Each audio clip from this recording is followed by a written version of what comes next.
हाँ, मैं डॉक्टर संजीव, मेरे साथ हैं आशीष भैया। आशीष भैया को फिस्टुला इन्होंने डायग्नोस हुआ था और 26 जून 2025 में भैया पहली बार मेरे पास आए थे। क्यों बेटा? जी सर। इनको जो है इनका अकॉर्डिंग टू इनको 7 o'clock पे इनको जो है ये फिशर इन्होंने डायग्नोस हुआ था। फिर उसके बाद विथ स्किन टैग, और आज लगभग जो है 15-20 दिन हो गए हैं भैया को। 2 बार दवा खाई ना बेटा आपने? जी सर। केवल 15 दिन हुए हैं। और इसमें पहलवान को सुबह मलत्याग से पहले हमने इन शट कराया था।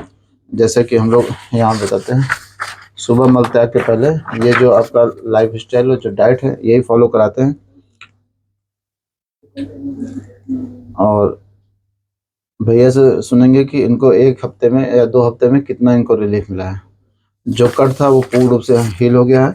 काफ़ी गहरा कट था इनको, क्योंकि इनका क्रोनिक फिशर था। क्यों बेटा? जी सर। आशीष भैया जरा बताएंगे क्या दिक्कत हो रही थी आपको? सर 1 हफ्ते से मुझे ब्लड आ रहा था कंटिन्यू, और लैट्रिन जाने में दिक्कत हो रही थी। क्या दिक्कत? पेन, जलन, ब्लीडिंग, क्या दिक्कत है? पेन भी हो रहा था और ब्लड भी आ रहा था। अच्छा, लेकिन इस समय सर कुछ नहीं ऐसा है, काफ़ी आराम है।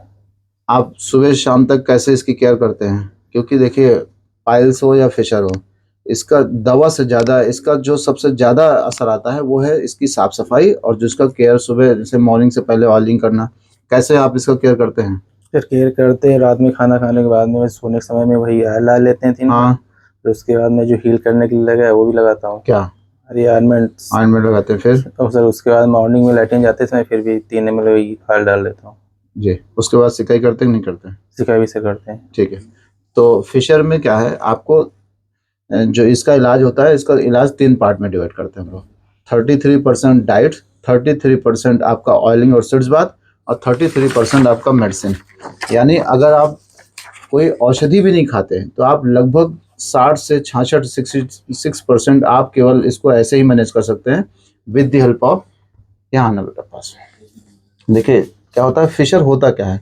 फिशर में क्या है कि जब हम सुबह लैट्रिन जाते हैं, अगर मल हमारा कठोर आता है तो हमारे गुदा मार्ग से जब हमारे शरीर से पास होता है तो इससे चोट लग जाती है। चोट लगने से पाइल्स या फिशर की समस्या बढ़ जाती है।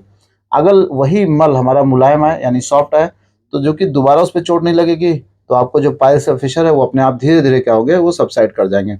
जैसे मान लें हमारे माउथ में छाले पड़ जाते हैं तो हम लोग क्या करते हैं, हम लोग उस दौरान क्या करते हैं, ऐसा खाना खाते हैं जो हमारे छालों को ना बढ़ाए, यानी कोई सॉलिड मटेरियल ना खाकर हम लिक्विड मटेरियल ज़्यादा लेते हैं। 1 मिनट।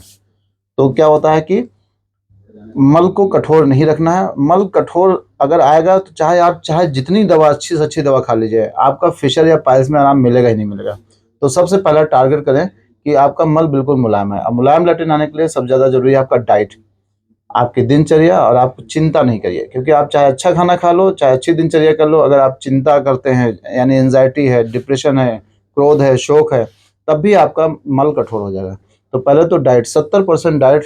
देखिए इनको ये बताया गया है कि ज़्यादा से ज़्यादा आप जो है फल खाइए। 70% में आधा से 1 किलो तक इनको बोला है कि फल खाने के लिए, खीरा है, मूली है, सलाद खाने के लिए, जूस, कोई भी जो जूस पसंद हो वो ले।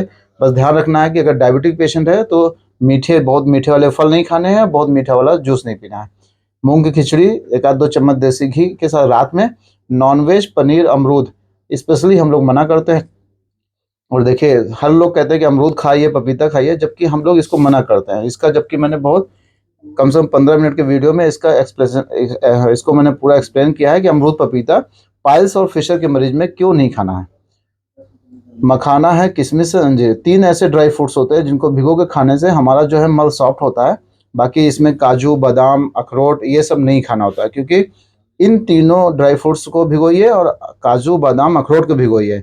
सुबह जब आप उसको हाथ से दबाएंगे तो देखिएगा ये तीनों जो है टूट जाएंगे, लेकिन अखरोट, बादाम ये आपका हाथ से नहीं टूटेगा। इसी तरह पेट में जब जाएगा तो वो उतना सॉफ्ट मल नहीं बना पाएगा जितना ये तीनों ड्राई फ्रूट्स बनाते हैं। फिर आप 30% घर का सारा खाना खाएं, ज़्यादा मिर्च मसाला का प्रयोग न करें। ये तो हो गया हमारा डाइट। अब मान लेते हैं कि मल किसी कारण कठोर हो भी गया तो उसको मुलायम करने के लिए ऑयलिंग कराते हैं। तो जैसे यहाँ पे हम पाइलोवांस यूज़ कराते हैं, आप जात्यादि भी यूज़ कर सकते हैं। तो सुबह मल त्याग से पहले ऑयलिंग करनी है, रात में सोने से पहले करनी है। आने के बाद हल्के गुनगुने पानी में जो भी डॉक्टर आपको बताएं सिकाई करिए। आप देखिएगा कि आपको बहुत राहत मिलेगी। चूँकि आशीष भैया को यही रखिए, आशीष भैया को केवल 2 हफ्ते में इनका जो गहरा हुआ कट था, ये इनका देखिए, ये इनका देखिए डायग्नोसिस, और ये इनका जो है हमने 7 o'clock पे फिशर इनो 6 इसमें विथ स्किन टैग था, और केवल 2 हफ्तों में ही इनका पूरा घाव भर गया। तो अगर आपको भी पाइल्स है, फिशर है, तो दवा तो आप करिए, जो भी डॉक्टर आपको दवा बताए वो करिए। उसके साथ साथ डाइट, खान पान अच्छा करिए। अगर खान पान सही नहीं हुआ, लैट्रिन हार्ड आई, तो आप चाहे जितनी अच्छी दवा खा लो, कोई फर्क नहीं पड़ेगा, आपको दर्द होगा ही होगा, जलन हो सकती है, ब्लीडिंग हो सकती है।